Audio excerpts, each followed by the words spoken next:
My whole life, the biggest fear I had was being mediocre. And honestly, it kind of sounds pretentious when I say it, but I think it's such an important message. Carl Jung had this quote where he said, "People die before there's death in the body because there's death in the soul." And this is a concept I honestly think about so much. Like, for example, have you ever just looked at a random old guy like a Walmart or one of those grocery stores and thought to yourself, this guy has probably been working here for like 30, 40 years of his life doing the same thing.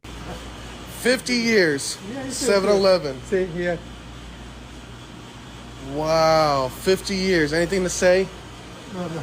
Well, congratulations, And man. you look at that guy and you think, this guy was just like me. He had dreams, he had massive aspirations, but he kind of just ended up being mediocre. And of course, I don't mean to say this in a way where I'm saying he's a loser or he ruined his life or whatever, because honestly, like a lot of people are fine with that kind of life.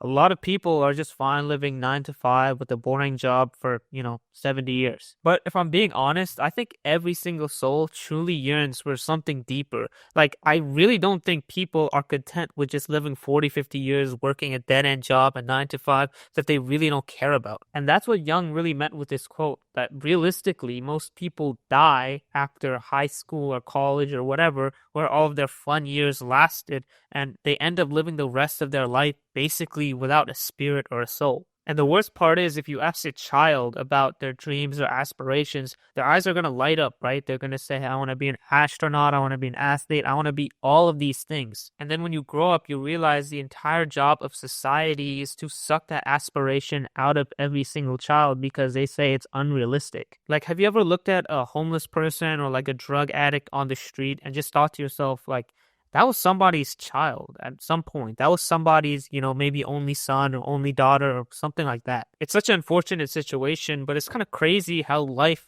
just deteriorates that quickly. Like, someone's a beautiful child and then becomes, homeless or a drug addict. And of course, it might not be their fault. There's obviously circumstances like that.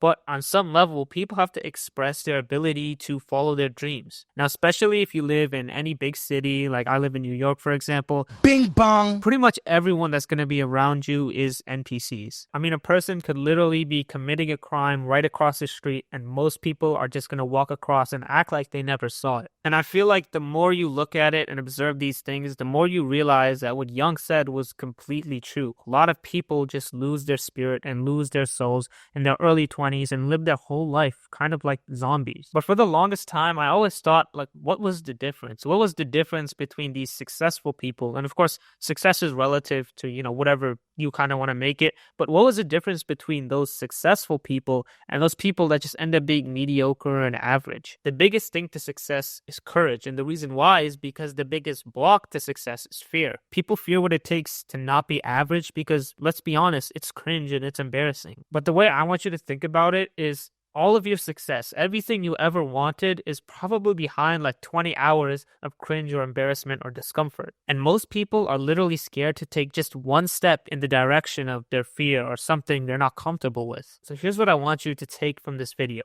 Everyone has that thing in the back of their head that they know they want to do, like that one aspiration, that one dream you've always had since middle school. You know what it is. The only thing stopping you is this irrational fear, and you shouldn't fear the next step because in truth, you should only fear God. And this is an even more important message to Muslims like me because really, we cannot be mediocre in Islam. A lot of people have this mindset that I'll just pray 5 times a day and then I'll fast in Ramadan and I'll go Jummah when I have to, and inshallah I get to Jannah, even if it's the lowest level. Basically, I'll just do the bare minimum and hopefully I'll get into Jannah and, avoid Jahannam. But the Prophet ﷺ told us that when we ask for Jannah, in our du'as, ask for al-firdaus, meaning ask for the highest place in Jannah. And he, ﷺ, also said that when one asks from his Lord, let him ask for more because he's asking from the Almighty. See, the truth is, you can't just be okay with the bottom level of Jannah because honestly, mediocrity is disrespectful to Allah. Like, just think about it. Allah has the ability to give you literally anything. Allah can make you the richest man tomorrow. So if Allah has that ability, why are you asking for less? Allah has the ability to give you the highest level of Jannah, so why are you asking for something lower than that?